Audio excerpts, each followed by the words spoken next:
Hello students, स्वागत है आप सभी का हमारे यूट्यूब चैनल बायोलॉजी मेंटर में। एनसीईआरटी बायोलॉजी हिंदी मीडियम कक्षा 12 अध्याय 2 पुष्पीय पादपों में लैंगिक जनन sexual reproduction in flowering plants, इसके 3 भाग हम पढ़ चुके हैं। आज इसका चौथा भाग हम लोग पढ़ेंगे। तो आइए शुरुआत करते हैं। पुष्प पुष्प किसी भी पौधे में जनन संरचना होती है। इसके 4 चक्र होते हैं, बाहर से अंदर की तरफ बाह्य दलपुंज, दलपुंज, पुमंग और जो चौथा और सबसे भीतरी चक्र होता है उसे हम जायांग कहते हैं। तो आज इसके विषय में हम लोग पढ़ेंगे। जायांग की जो इकाई होती है उसे अंडक या कार्पल या स्त्रीकेसर या पिस्टिल कहते हैं। अर्थात जायांग किसी भी पुष्प में मादा जनन अंग होता है। इसकी इकाई को अंडक या कार्पल या स्त्रीकेसर और पिस्टिल कहते हैं। तो हम लोग यहाँ पर देख रहे हैं एक पुष्प की संरचना है। इसकी के जो बाहर से अंदर की तरफ 4 चक्र हैं, ये बाह्य दलपुंज अर्थात जो ग्रीन कलर का यहाँ पर स्ट्रक्चर दिख रहा है बाह्य दलपुंज, उसके बाद दलपुंज और जो तीसरा चक्र होता है वह पुमंग होता है। उसकी इकाई को हम स्टेमन कहते हैं या पुंकेसर कहते हैं। और जो चौथा और सबसे भीतरी चक्र होता है वो जायांग और उसकी इकाई को हम कार्पल या अंडक कहते हैं। और जो ये संरचना दिख रही है यह पुष्प के मादा जनन अंग की संरचना दिखाई दे रही है। अब हम आगे बढ़ते हैं। किसी भी जायांग के पास एक अंडक भी हो सकता है और एक से अधिक अंडक भी हो सकते हैं। अर्थात जायांग के जो प्रकार हैं उन्हें 2 तरीके से जायांग को हम डिवाइड कर सकते हैं। 2 तरीके से जायांग को हम डिवाइड कर सकते हैं और उनमें से पहला जो प्रकार है जायांग का, अंडकों या कार्पल्स की संख्या के आधार पर। अर्थात कार्पल हमने अभी जाना कि किसी भी पुष्प का जो मादा जनन अंग होता है उसे जायांग कहते हैं और जायांग की इकाई को कार्पल कहते हैं अर्थात अंडक कहते हैं। इसका मतलब ये हुआ कि किसी भी पुष्प का मादा जनन अंग एक कार्पल या एक से अधिक कार्पल का बना हो सकता है। तो कार्पल्स या अंडकों की संख्या के आधार पर जायांग 6 प्रकार का हो सकता है। नंबर पहला, एक आंडवी, जैसे कि नाम से ही अंदाजा आ रहा है एक धन अंडवी अर्थात मोनोकार्पलरी। यदि मोनो मीन्स 1 होता है, सिंगल होता है, कार्पल का मतलब होता है अंडक, अर्थात जब किसी भी जायांग के पास केवल एक अंडक हो, अर्थात जब जायांग एक अंडक से बना हो तब उसे हम एक आंडप या मोनोकार्पलरी कहते हैं। उदाहरण मटर। दूसरा है द्विअंडपी या बाइकार्पलरी, अर्थात यदि अंडक 2 हो तो उसे हम द्विअंडपी या बाइकार्पलरी कहेंगे। उदाहरण के लिए सरसों। इसी तरह से त्रिअंडपी अर्थात जब कोई जायांग 3 अंडकों का बना होता है उसे हम त्रिअंडपी या ट्राई कार्पलरी कहते हैं। उदाहरण के लिए जो लिलिएसी जो कुल है उसका जो सदस्य है, प्याज में ये चीजें देखने को मिलती हैं। और जो चौथा है चतुष्क अंडपी या टेट्रा कार्पलरी, अर्थात यदि अंडकों की संख्या 4 हो तो उस प्रकार के जायांग को हम चतुष अंडपी या टेट्रा कार्पलरी कहते हैं। उदाहरण के लिए तुलसी। पंचांडपी या पेंटा कार्पलरी, यदि किसी भी जायांग में 5 अंडक उपस्थित हों, उदाहरण के लिए गुड़हल। इनमें हम देखते हैं कि अंडकों की संख्या किसी में 1, किसी में 2, 3, 4 या 5 हो सकती है। लेकिन कभी कभार जो बहुअंडपी या मल्टी कार्पलरी है, यदि अंडकों की संख्या 5 से अधिक हो, ऐसे जायांग को हम क्या कहते हैं? बहुअंडपी या मल्टी कार्पलरी ओवरी कहते हैं। अर्थात ओवरी को तो मल्टी कार्पलरी ओवरी कहेंगे। ठीक है, तो जो जायांग होगा वो क्या कहलाएगा? बहुअंडपी कहलाएगा। उदाहरण के लिए नींबू है। अब हम लोग जायांग का दूसरा प्रकार जानेंगे, अंडकों के जुड़े या मुक्त रहने के आधार पर। अभी हम लोगों ने पढ़ा कि किसी भी जायांग के पास एक अंडक या एक से अधिक अंडक हो सकते हैं। जब एक से अधिक अंडक होंगे, एक से अधिक अंडक जब होते हैं तो उनमें 2 तरह की स्थितियां हो सकती हैं। या तो एक से अधिक जितने भी अंडक हैं, 2, 3, 4, 5 या 5 से अधिक भी हो सकते हैं, वे आपस में जुड़ के एक संरचना बना सकते हैं। या अगर एक से अधिक भी हैं तो आपस में न जुड़ के स्वतंत्र रूप से भी रह सकते हैं। तो अंडकों के जुड़े या मुक्त रहने के आधार पर भी जो जायांग होता है उसे हम 2 तरीके से या 2 भागों में डिवाइड कर सकते हैं या 2 प्रकार इसके हो सकते हैं। नंबर पहला है युक्तांडपी या सिनकार्पस। युक्ता मतलब जुड़ा हुआ, या सिन मतलब होता है जुड़ा हुआ। सिन कार्पस, कार्पस अर्थात कार्पल से मिलकर बना हुआ है। अर्थात यदि एक से अधिक अंडक उपस्थित हो, ठीक है, ध्यान से सुनिए, यदि किसी भी जायंग में एक से अधिक अंडक उपस्थित हो और वे आपस में जुड़े हों, तब इस प्रकार के अंडक को, इस प्रकार के जायंग को हम क्या कहेंगे? युक्तांडपी या सिन कार्पस कहते हैं। और इस प्रकार का जो अंडाशय होगा, जो ओवरी होगी, उसे हम सिन कार्पस ओवरी कहते हैं। अर्थात फिर सुनिए, अर्थात जब एक से अधिक अंडक उपस्थित हों और वे सब अंडक आपस में जुड़े हुए हों, तो ऐसी स्थिति को हम युक्तांडपी या सिनकार्पस कहते हैं। और इस प्रकार के अंडाशय को हम सिनकार्पस ओवरी कहते हैं। उदाहरण के लिए गुड़हल, टमाटर, और इसके अलावा जैसे भिंडी में भी ये स्थिति देखने को मिलती है कि अंडक आपस में जुड़कर एक संरचना बनाते हैं। दूसरा इसका प्रकार है मुक्तांडपी या एपोकार्पस। एपो का मतलब होता है पृथक, या मुक्त मतलब पृथक। अर्थात जब एक से अधिक अंडक उपस्थित हो और वे आपस में जुड़े हुए न हो, अर्थात वे पृथक पृथक हो, तो इस प्रकार इसे हम क्या कहेंगे? मुक्तांडपी या एपोकार्पस कहते हैं। इस प्रकार का जो अंडाशय होगा उसको एपोकार्पस ओवरी कहते हैं। उदाहरण के लिए चंपा, तो इनको हम एक डायग्राम की सहायता से भी समझते हैं।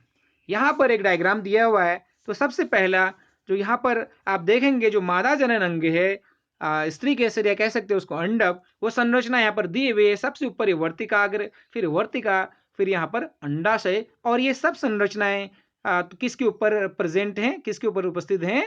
पुष्पासन के ऊपर।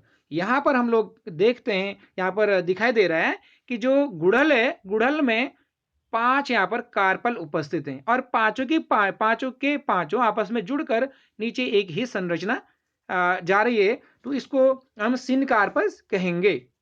दूसरी स्थिति है यहाँ पर पेपावर, या जो पेपेवर जो प्लांट है उसमें दिया हुआ है ये बहुअंडक, अर्थात अंडक एक से अधिक हैं और ये सब अंडक आपस में जुड़कर एक संरचना बना रहे हैं, तो इस प्रकार के अंडक को हम क्या कहेंगे?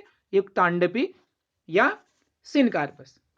और तीसरा है इसमें जो एग्जाम्पल दिया है माइचेलिया, या इसको हम चंपा कहते हैं, जो अभी इससे पहले भी हमने एक एग्जाम्पल में पढ़ा था। एक से अधिक अंडक यहाँ पर उपस्थित हैं और वे सभी अंडक एक दूसरे से पृथक हैं, अर्थात यह एग्जाम्पल हो गया एपोकार्पस का या मुक्तांडपी का। तो अब हम इसमें और अंत में ये यहाँ पर बीजांड की संरचना दी है, जिसे हम इससे आगे पढ़ेंगे। तो अब हम लोग आगे बढ़ते हैं। अंडक के भाग या पार्ट्स ऑफ कार्पल्स, अर्थात हमने पढ़ा अभी कि जो पुष्प का मादा जनन अंग होता है जायंग, उसकी इकाई को हम कार्पल या अंडक कहते हैं। और प्रत्येक अंडक 3 भागों से मिलकर बना होता है, वर्तिकाग्र या स्टिग्मा, वर्तिका या स्टाइल, और तीसरा अंडाशय या ओवरी।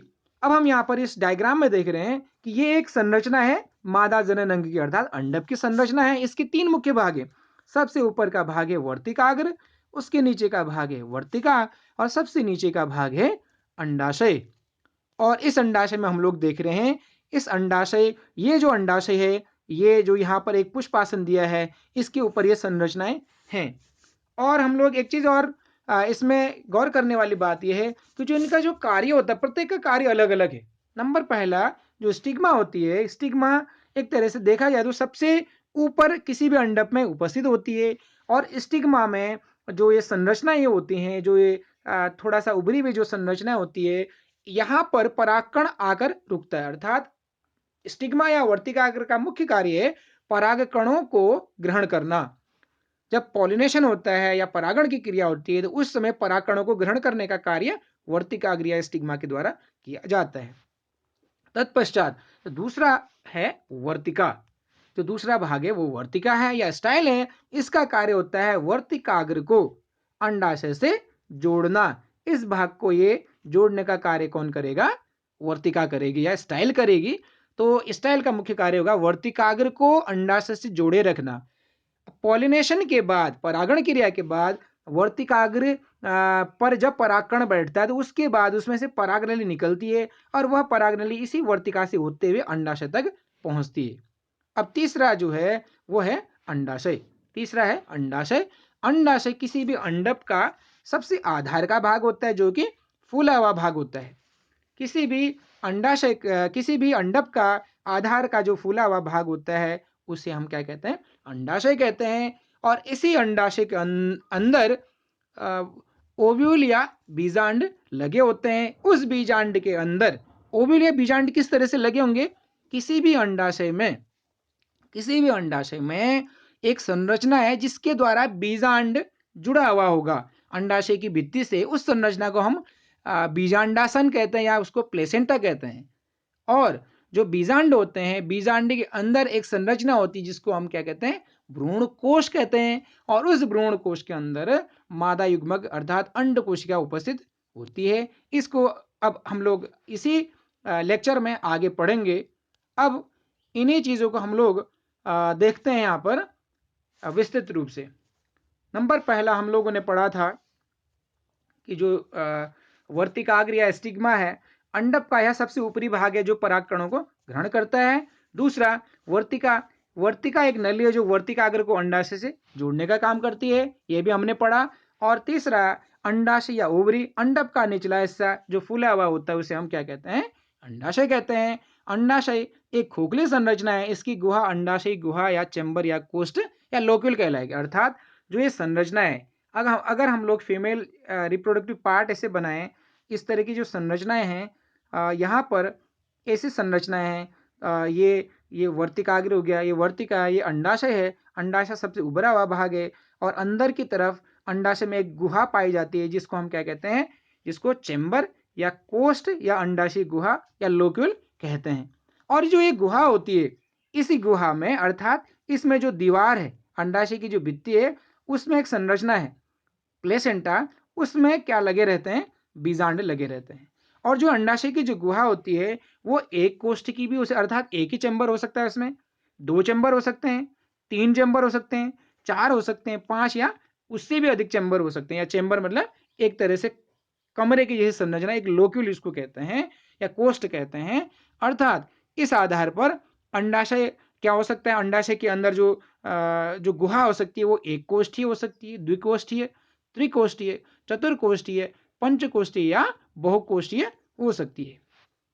अब हम लोग आगे इस गुहा को आगे अब एक डायग्राम के साथ से भी समझेंगे। अंडाशयी गुहा या कोष्ठ के अंदर बीजांडासन प्लेसेंटा पर बीजांड या गुरु बीजाणुधानी लगे होते हैं।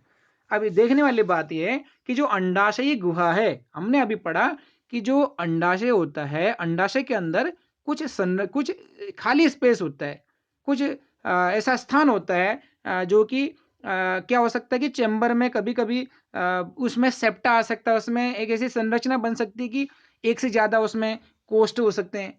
ठीक है, तो यहाँ पर ही प्लेसेंटा उपस्थित होता है और उसमें बीजांड लगे रहते हैं।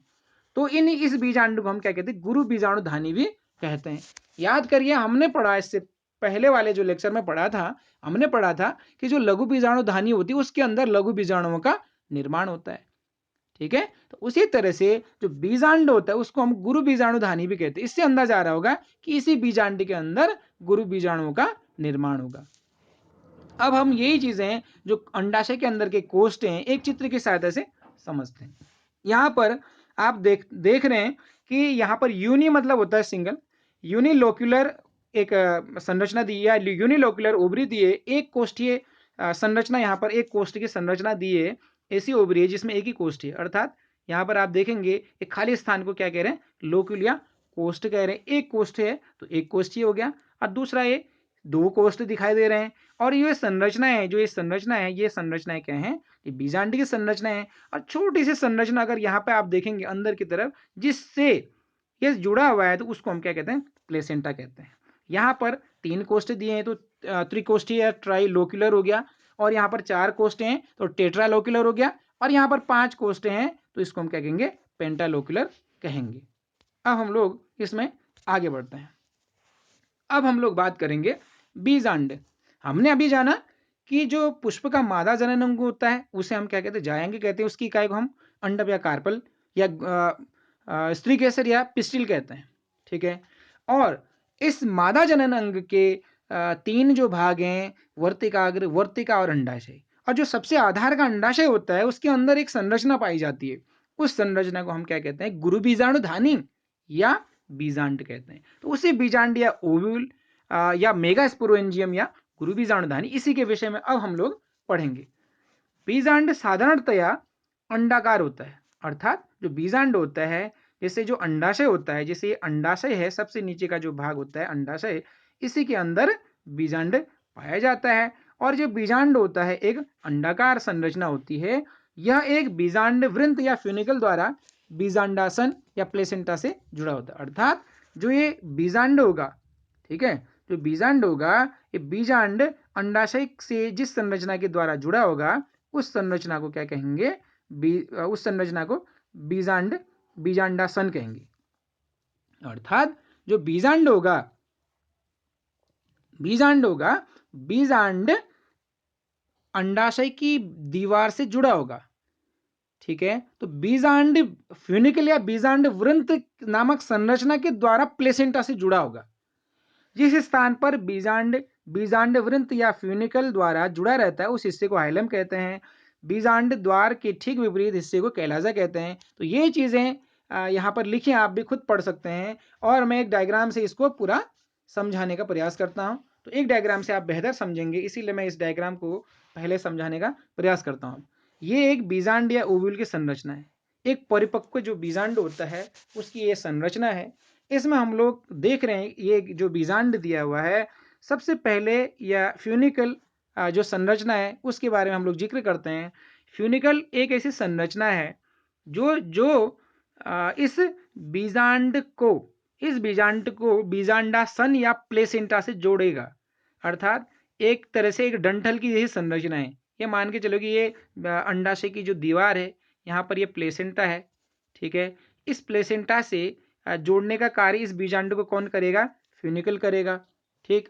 और इस फ्यूनिकल को, ठीक है, इस फ्यूनिकल को ये जैसे यहाँ से ये मान के चलो कि ये बीजांड की संरचना, यहाँ पर ये बीजांड है और यहाँ पर ये फ्यूनिकल है। फ्यूनिकल का काम हो गया इस बीजांड को प्लेसेंटा से, प्लेसेंटा और बीजांड के बीच में फ्यूनिकल है जो कि प्लेसेंटा से इस बीजांड को जोड़ने का काम कर रहा है। दोनों को जोड़ने का काम फ्यूनिकल कर रहा है।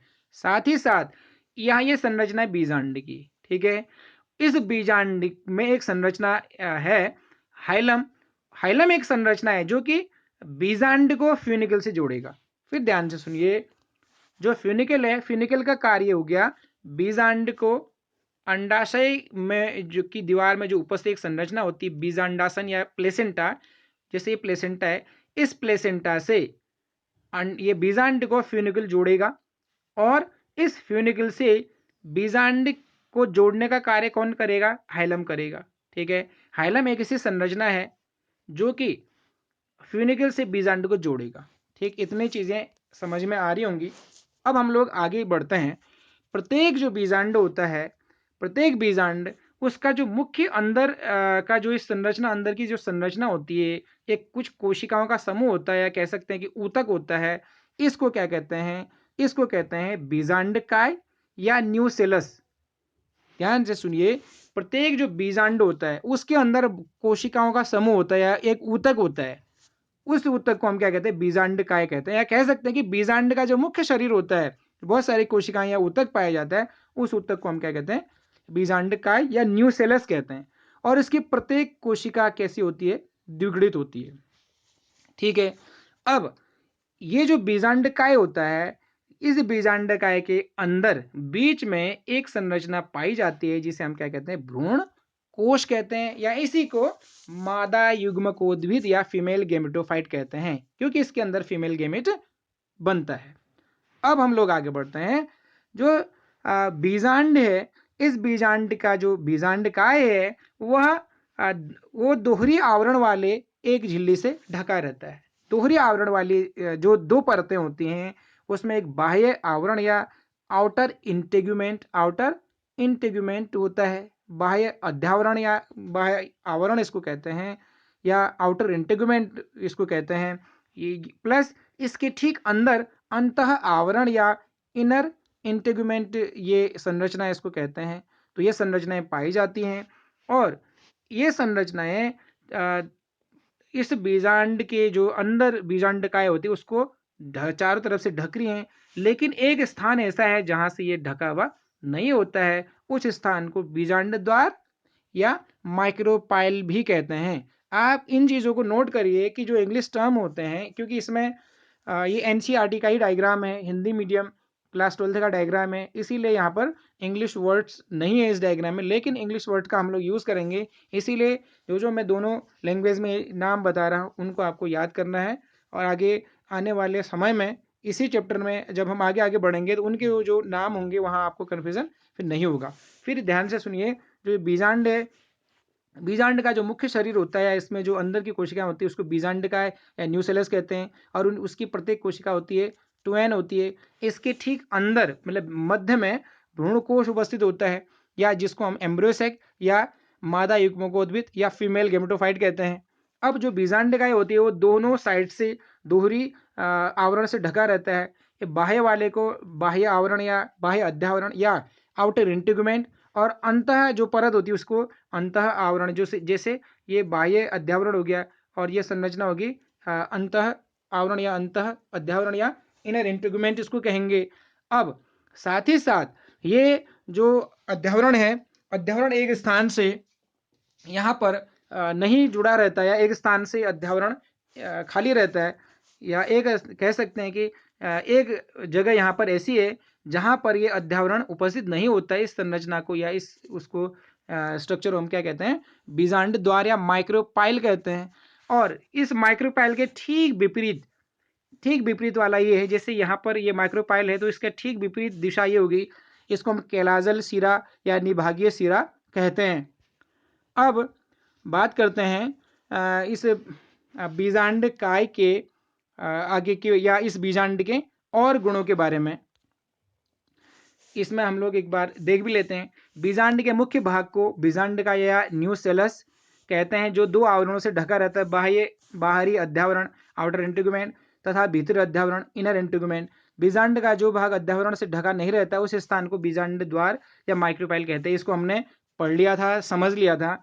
बीजांड काय में ही मादा युग्मकोद्भिद या फीमेल गेमेटोफाइट या भ्रूणकोश एम्ब्रियोसेक का विकास होता है। इस भ्रूणकोश के भीतर मादा युग्मक उपस्थित होता है, इसको भी हमने देख लिया कि फिर आप इस डायग्राम को देखिए कि जो ये बीजांड है, बीजांड के ठीक मध्य में जो ये संरचना है ये भ्रूणकोश है, अर्थात बीजांड के अंदर ही भ्रूणकोश का विकास होता है, जिसको हम मादा युग्मकोद्भिद भी कहते हैं। अब हम लोग आगे बढ़ते हैं। अब हम लोग जानेंगे कि गुरु बीजाणु जनन क्या होता है या मेगास्पोरोजेनेसिस क्या है। इसे हमने पुमंग या पुंकेसर में पढ़ा था कि लघु बीजाणु जनन क्या है, अर्थात माइक्रोस्पोरोजेनेसिस। लघु बीजाणु जनन अर्थात लघु बीजाणु मातृ कोशिकाओं से लघु बीजाणु बनने की प्रक्रिया को लघु बीजाणु जनन कहते हैं, हमने ये पढ़ा था। इसी तरह से सेम चीजें यहाँ पर है। गुरु बीजाणु जनन, गुरु बीजाणु जनन कोशिकाओं से गुरु बीजाणु बनने की प्रक्रिया को हम गुरु बीजाणु जनन या मेगास्पोरोजेनेसिस कहते हैं।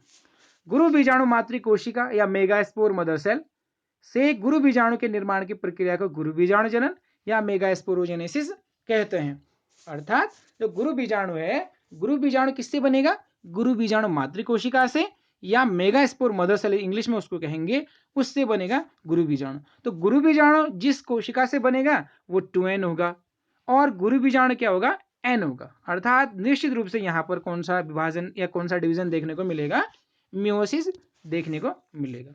अब हम लोग इसमें आगे बढ़ते हैं कि ये प्रक्रिया किस तरह से संपन्न होती है। जो बीजांड, ये सब चीजें हो रही, गुरु बीजाणु जनन की जो प्रक्रिया हो रही है वो किसके अंदर होगी, वो होगी जो मेगास्पोर बनेगा या जो मेगास्पोरोजेनेसिस या गुरु बीजाणु जनन की प्रक्रिया हो रही वो होगा बीजांड के अंदर। बीजांड के अंदर क्या संरचना होती है इसको एक बार हम लोग फिर देखते हैं। बीजांड के अंदर बीजांड का अर्थात जो न्यूसेलस की बात कर रहे हैं उसकी उसमें क्रोमोसोम की संख्या 2n होती है प्रत्येक कोशिका में, अर्थात वो डिप्लॉयड होता है। बीजांड काय में बीजांड द्वार की ओर एक कोशिका सीधे ही गुरु बीजाणु मातृ कोशिका या मेगास्पोर मदर सेल की तरह वृद्धि करने लगती है। यह कोशिका जब काफी बड़ी तथा स्पष्ट केंद्रक वाली हो जाती है तो उसमें अर्धसूत्री विभाजन या मियोसिस होता है, और 4 अगुणित या हैप्लॉइड कोशिकाएं बनती हैं जो प्रायः एक लंबवत चतुष्क या लीनियर टेट्राड में विन्यासित रहती हैं। ये कोशिकाएं गुरु बीजाणु या मेगास्पोर के इनको कहते हैं। आइए एक डायग्राम की सहायता से इसको समझते हैं। अब होता क्या है कि हमने देखा अभी कि जो बीजांड होता है, बीजांड के अंदर, बीजांड का मुख्य जो शरीर होता है, जो बीजांड के अंदर की मुख्य कोशिकाएं होती हैं, उसे हम क्या कहते हैं? बीजांडकाय कोशिकाएं कहते हैं, या बीजांड या न्यूसेलस कहते हैं। न्यूसेलस या जो न्यूस सेल्स ऑफ न्यूसेलस या न्यूसेलस की कोशिकाएं या बीजांडकाय उसको कहते हैं। अब क्या होता है कि जैसे एक तरह से देखा जाए, हम एक संरचना बनाते हैं, जैसे ये संरचना, इस तरह की संरचना है, ये ऐसी संरचना है, जो ये संरचना है सपोज, तो यहां पर जो बंद सिरा है इसको हम निभाग कहते हैं, और जो खुला सिरा है इसको हम क्या कहते हैं? इसको कहते हैं माइक्रोपाइल अंडी या बीजांड द्वार की कोशिकाएं। अब क्या होता है, बीजांड द्वार की जो कोशिकाएं होती है इसकी तरफ, जैसे बहुत सारी, कोई मान के चले कि बहुत सारी इसमें कोशिकाएं हैं, किसमें? बीजांडकाय में। केवल एक कोशिका आकार में अन्य कोशिकाओं से काफी बढ़ जाती है, उसमें जीव द्रव्य की मात्रा अन्य कोशिकाओं से बहुत ज्यादा होती है। और क्यों होती है? क्योंकि जो बाकी जो बीजांडकाय की कोशिकाएं होती है उनका भी इसमें जो न्यूट्रिशन होता है उनसे भी आएगा, या जो बाकी बीजांडकाय की कोशिकाएं वो उतनी परिपक्व नहीं होंगी, केवल एक कोशिका परिपक्व होगी। वो कहाँ की तरफ की कोशिका होगी परिपक्व? वो होगी माइक्रोपाइल या जो बीजांड द्वार होती है उसकी तरफ की कोशिका परिपक्व हो जाएगी, और वह कोशिका और कोशिकाओं से डिफ्रेंशिएट करेगी, अर्थात और कोशिकाएं जो आकार में छोटी है उससे कई अंतर, मतलब इसमें बहुत ज्यादा दिखाई देगा, काफी आकार में बढ़ जाएगी। कोशिका के अंदर कोशिका द्रव्य की मात्रा भी बढ़ जाएगी, जिससे, और इसमें स्पष्ट केंद्रक भी यहाँ पर दिखाई देगा। अब क्या होगा, अब इसके बाद फिर क्या होता है, यहाँ पर डायग्राम में आप देख रहे हैं कि जो बीजांडकाय की एक कोशिका, ये इतनी बड़ी कोशिका, ये वाली कोशिका, ये वाली कोशिका, ये आकार में बढ़ गई है। अब इस कोशिका, जैसे बीजांडकाय की प्रत्येक कोशिका में 2n है क्रोमोसोम की संख्या, केवल आकार में बढ़ी है और कोशिकाओं से केवल एक कोशिका, उसको हमने क्या कहा? उसको कहा गुरु बीजाणु मातृकोशिका। उसमें भी क्रोमोसोम की संख्या कितनी होगी? 2n होगी। अब क्या होगा इसमें, इसमें अब क्या होगा आगे, इसमें अर्धसूत्री विभाजन होगा, ठीक है। इसमें अर्धसूत्री विभाजन होगा, तो अर्धसूत्री विभाजन दो अवस्थाओं में पूर्ण होता है। नंबर फर्स्ट क्या होता है? मियोसिस फर्स्ट होता है, अर्थात ये एक विभाजन हो गया, मियोसिस फर्स्ट हो गया, इससे दो कोशिकाएं बनेंगी, ठीक है। इसमें अगर 2n है क्रोमोसोम की संख्या 2n, तो इसमें प्रत्येक कोशिका में कितनी होगी? n होगी। n इसमें भी है, n इसमें, अर्थात दो कोशिकाएं हैं, ठीक है। एक कोशिका ये है और दूसरी कोशिका ये। इस स्थिति को हम क्या कहते हैं? गुरु बीजाणु द्वितीयक अर्थात डायट कहते हैं, मेगास्पोर डायट। अगर आप पढ़ेंगे अन्य बुक्स में भी ये चीजें आपको दिखाई भी देंगी कि मेगास्पोर डायट, डायट का मतलब होता है दो कोशिकाएं बनना, उसको हम डायट कहेंगे, ठीक है। तो प्रत्येक कोशिका में, जैसे यहाँ पर एक कोशिका ये बनी है, दूसरी कोशिका बनी, प्रत्येक कोशिका में क्रोमोसोम की संख्या कितनी हो जाएगी? n हो जाएगी, ठीक है। अब अगर इसका सेकेंड, क्योंकि म्योसिस दो पदों में पूर्ण होता है, म्योसिस सेकेंड होगा, सेकेंड में क्योंकि दो कोशिकाएं ऑलरेडी बनी है तो प्रत्येक एक एक और बनाएगी, टोटल लास्ट में कितनी कोशिकाएं बननी? इससे 4, 1 2 3 और 4, और 4 बनी एक तरह से लीनियर पोजीशन में, ये एक के ऊपर एक इकट्ठा हो जाएंगी। तो इसको क्या कहेंगे? गुरु बीजाणु चतुष्टक या मेगास्पोर टेट्राड इसको कहेंगे, मेगास्पोर टेट्राड इसको कहेंगे, अर्थात टेट्राड मतलब 4। तो इस तरह से एक यहाँ पर जो गुरु बीजाणु मातृ कोशिका है, उस गुरु बीजाणु मातृ कोशिका में अर्धसूत्री विभाजन होकर 4 गुरु बीजाणु कोशिकाएं बनेंगी, या जिसे हम गुरु बीजाणु चतुष्टक या मेगास्पोर टेट्राड कहते हैं। इन चारों में से जो 1 2 3 होती हैं ये डिजनरेट कर जाते हैं, अर्थात ये बाद में नष्ट हो जाती है, और केवल फंक्शनल कितनी होती है? क्रियाशील केवल एक गुरु बीजाणु होगा क्रियाशील, ठीक है। केवल एक गुरु बीजाणु जो कोशिका होगी वह क्रियाशील होगा। उसी गुरु बीजाणु में आगे हम लोग पढ़ेंगे, जब हम एम्ब्रियोसेक पढ़ेंगे, उसी गुरु बीजाणु में परिवर्तन होकर धीरे धीरे उसमें माइटोसिस की प्रक्रिया होगी, उसी गुरु बीजाणु से किसका निर्माण होगा? उससे होगा फीमेल गैमेटोफाइट या एम्ब्रियोसेक का, ठीक है। इसी गुरु बीजाणु से, क्रियाशील गुरु बीजाणु से किसका निर्माण होगा? एम्ब्रियोसेक का। क्योंकि एक चीज और आपको जानना चाहिए, यहाँ पर एक क्वेश्चन बहुत इंपॉर्टेंट ये भी पूछा जाता है कि जो एम्ब्रियोसेक का डेवलपमेंट होता है, जो एंजियोस्पर्म में जो आवृतबीजी पौधे होते हैं उनमें जो एम्ब्रियोसेक भ्रूण कोश का जो विकास होता है वह मोनोस्पोरिक होता है। उसको या एक बीजाणु क्यों होता है, वो इसलिए एक बीजाणु क्या है मोनोस्पोरिक इसलिए उसको कहते हैं क्योंकि केवल एक मेगास्पोर से केवल एक गुरु बीजाणु से भ्रूण कोश का विकास होता है। अब हम लोग इसमें आगे बढ़ते हैं और भ्रूण कोश का परिवर्धन या एम्ब्रियोसेक के विषय में हम लोग पढ़ते हैं, डेवलपमेंट ऑफ एन एम्ब्रियोसेक। तो किस तरह से एम्ब्रियोसेक इससे बनता है, एक बार पुनः इस डायग्राम को हम लोग समझते हैं। होता क्या है इसमें कि हमने देखा कि जो भ्रूण कोश होता है एम्ब्रियोसेक होता है, उसका निर्माण कहाँ होगा, उसका निर्माण होगा बीजांड के अंदर। बीजांड के अंदर सबसे पहले हमने ये जानना है कि जो बीजांड है, बीजांड के अंदर मुख्य जो कोशिकाएं होती हैं उन्हें हम क्या कहते हैं, उन्हें कहते हैं न्यूसेलस कोशिकाएं या बीजांडकाय कोशिकाएं उनको कहते हैं। और बहुत सारी कोशिकाएं होती हैं जिनमें क्रोमोसोम की संख्या 2n होती है, लेकिन केवल जो माइक्रोपाइलर एंड होता है,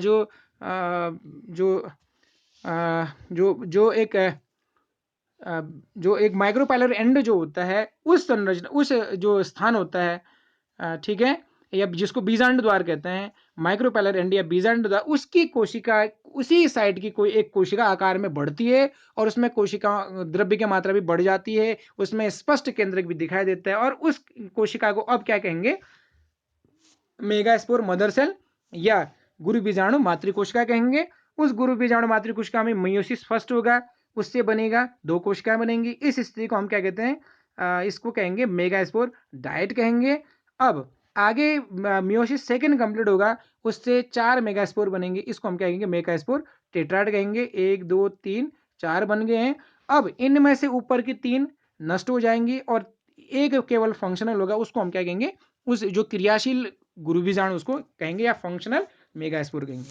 अब यहाँ तक तो अगर कभी डायग्राम आता है तो केवल इतना डायग्राम आप किसमें बना सकते हैं, केवल यही चीजें किसमें बनाएंगे, गुरु बीजाणु जनन या मेगास्पोरोजेनेसिस में। अब अगर भ्रूण कोश का परिवर्धन या किस तरह से एम्ब्रियोसेक का डेवलपमेंट होता है या किस तरह से क्या कहते हैं एम्ब्रियोसेक भ्रूण कोश का किस तरह से विकास होता है, अगर वो आता है तो इसमें से ये चीजें प्लस ये चीजें दोनों ही डायग्राम आपको बनाना चाहिए।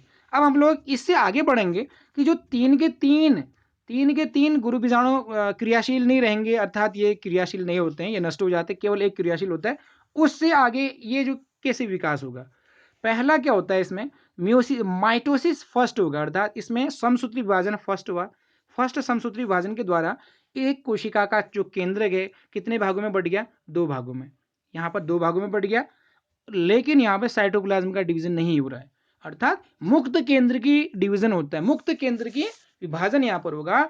एक कोशिका के अंदर केंद्रक का विभाजन होगा तो 2 केंद्रक बन गए। उसके बाद साइटोप्लाज्म का डिवीजन नॉर्मली न्यूक्लियर डिवीजन के बाद होता है, लेकिन यहाँ पर साइटोप्लाज्म का डिवीजन नहीं हो रहा है। उसके बाद जो माइटोसिस जो सेकंड होगा, समसूत्री विभाजन सेकंड होगा, प्रत्येक केंद्रक बढ़ गया 2 केंद्रकों में, अर्थात कुल केंद्रक कोशिका के अंदर 4 हो गए।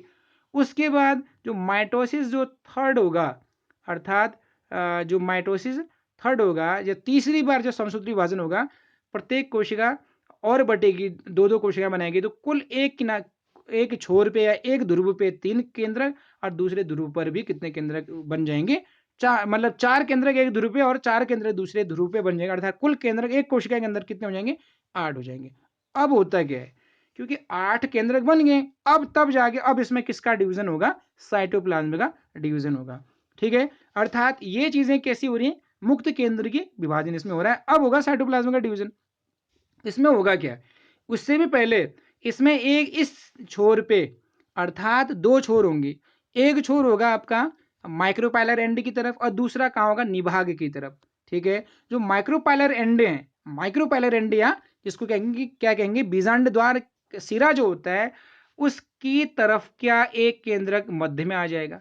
यहाँ पर जैसे ये देख रहे हैं एक केंद्रक मध्य में आ गया है, और जो निभाग सिरा है उसका भी एक केंद्रक मध्य में आ गया।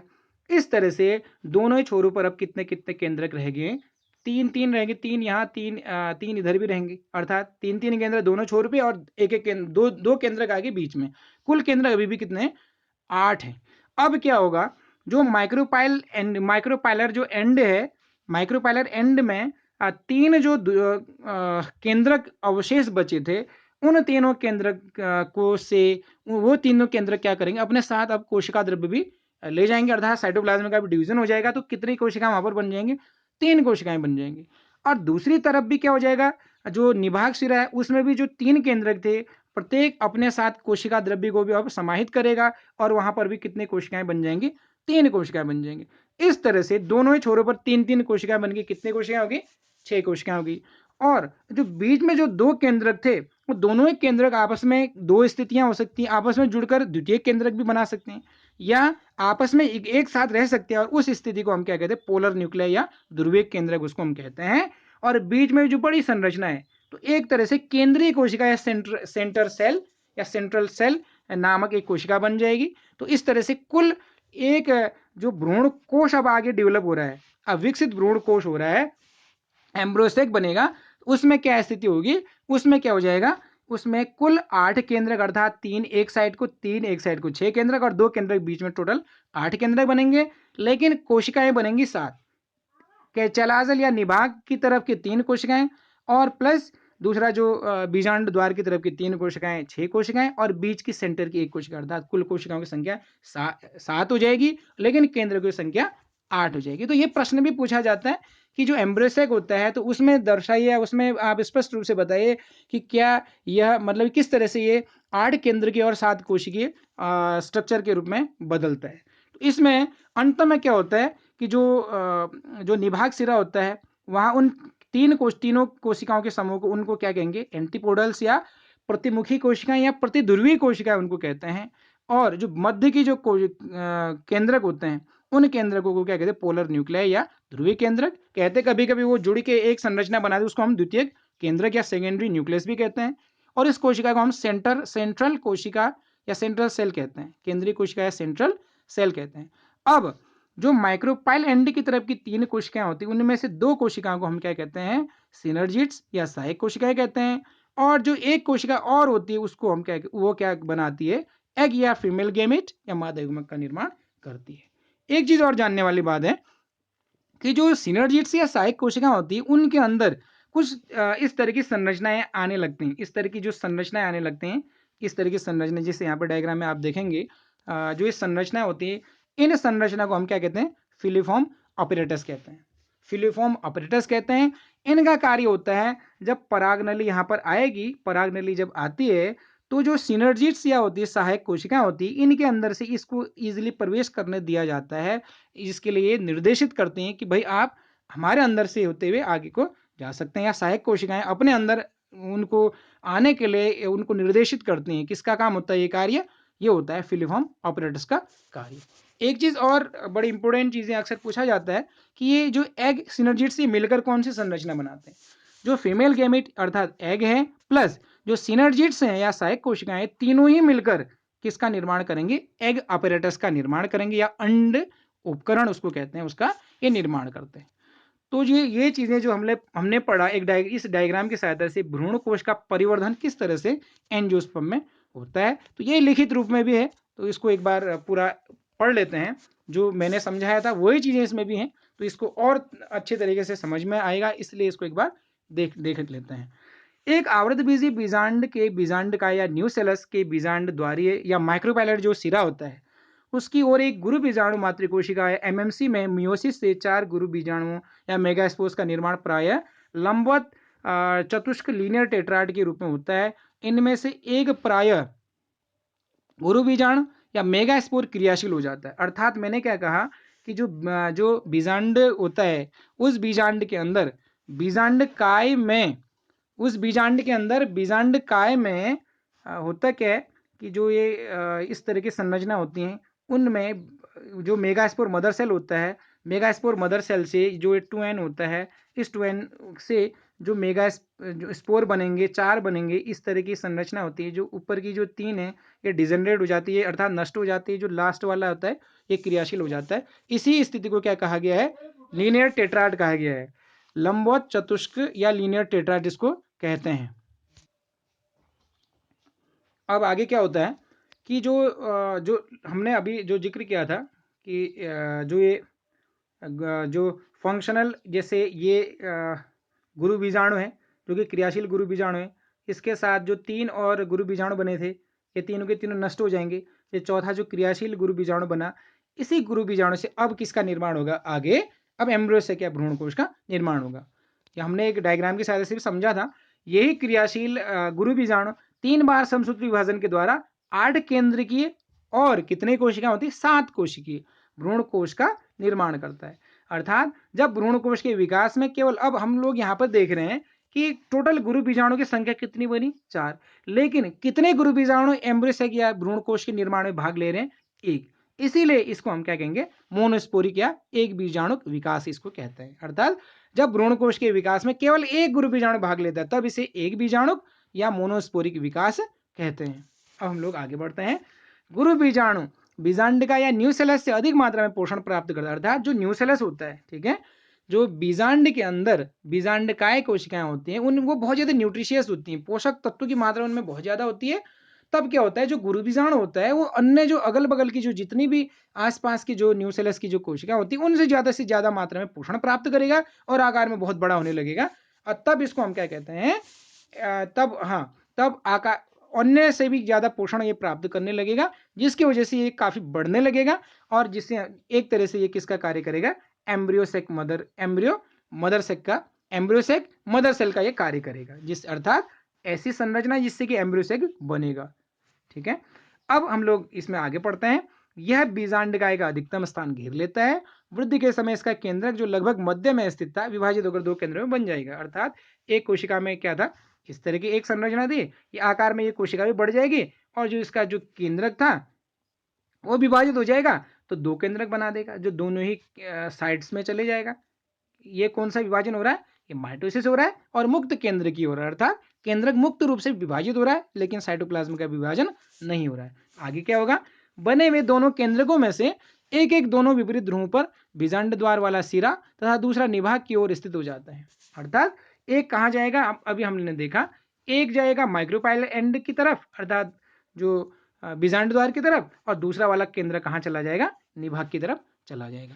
दोनों ध्रुवों पर स्थित ये केंद्रक सूत्री विभाजन द्वारा सामान्य 2-2 बार विभाजित होंगे। अर्थात ये अगर ये विभाजित होगा तो होगा क्या कि ये इसी तरह की संरचना बनेंगी, ये इससे भी 2 भागों में विभाजित हो जाएगा। 2-2 बार का मतलब एक बार अगर और विभाजित होगा तो संरचना कैसी बनेगी, 1 2 3 4 एक स्थान पे आ जाएंगे, एक इस तरह की, मतलब 4 एक साइड को और 4 एक साइड को, कुल 8 केंद्र यहाँ पर बन जाएंगे। फिर आगे क्या होगा, इस समय तक क्रियाशील गुरु बीजाणु जिसमें ये केंद्रक स्थित हैं बढ़कर एक थैले या सेक की तरह हो जाती है, इसे हम क्या कहते हैं, भ्रूण कोश या एम्ब्रियो सेक कहते हैं। यह हमने एक डायग्राम में बहुत अच्छे तरीके से समझा है। तो इसे हम जो गुरु बीजाणु, जो क्रियाशील गुरु बीजाणु है उसमें 8 केंद्रक अगर स्थित होते हैं तो ये एक प्रकार से अब ये एक थैले की जैसे संरचना बनाने लगेगा। इस थैले की जैसे संरचना को ही अब हम क्या कहेंगे, भ्रूण कोश कहेंगे। भ्रूण कोश के प्रत्येक ध्रुवीय सिरे में उपस्थित 4-4 केंद्रकों में से एक एक केंद्रक एक दूसरे के साथ जुड़कर केंद्रीय भाग में ध्रुवीय केंद्रक या पोलर न्यूक्लिया का निर्माण करते हैं। अर्थात जो यहाँ पर 1 2 3 4 1 2 3 4 थे, उनमें से 3 यहाँ पर रहेंगे, 1 2 3 यहाँ रहेगा, एक बीच में आ जाएगा, यहाँ से भी 3 यहाँ रहेंगे, एक बीच में आ जाएगा। तो इन्हीं बीच वाले जो केंद्रक हैं इनको हम क्या कह रहे हैं, ध्रुवीय केंद्रक या पोलर न्यूक्लियाई कहते हैं। फिर क्या होगा, बीजांड द्वार की ओर वाली जो 3 कोशिकाओं में से एक कोशिका अधिक बड़ी हो जाती है, यह अंड कोशिका कहलाती है। अर्थात यहाँ पर क्या स्थिति थी, 1 2 3 4 1 2 3 4, 1 2 3 बीच में 2 आ गया, 1 2 3 दूसरे साइड को है। अर्थात इन तीनों में से एक साइड को जो माइक्रोपाइल एंड या जो बीजांड द्वार वाली जो कोशिका, उनमें से जो एक बड़ी कोशिका है अब वो किसका कार्य करेगी, अंड कोशिका का कार्य करेगी। और जो बाकी जो साथ में कोशिकाएं किनका कार्य करेगी, वो उनको क्या कहेंगे, अब सहायक कोशिकाएं कहेंगे। और इन तीनों को मिलाकर क्या कहेंगे, अंड उपकरण कहेंगे। ठीक है, और जो निभाग की तरफ की जो 3 कोशिकाएं इनको हम क्या कहेंगे, इनको कहेंगे प्रतिमुखी कोशिकाएं, प्रतिध्रुवीय कोशिकाएं, या इनको क्या कहेंगे, एंटीपोडल सेल्स कहेंगे। इस प्रकार एक भ्रूण कोश में या फीमेल गेमेटोफाइट उसको कहते हैं या एम्ब्रियो सेक कहते हैं, परिपक्व होने पर 8 केंद्रक और 7 कोशिका युक्त संरचना का निर्माण हो जाता है। अब हम जितनी चीजें हमने पढ़ी हैं एक बार रिवीजन के तौर पर इस डायग्राम को समझेंगे। अगर आप इस डायग्राम को एग्जाम में बनाएंगे, जब एम्ब्रियोसेक के विषय में आएगा, तो और अच्छे तरीके से आप एक्सप्लेन कर सकते हैं।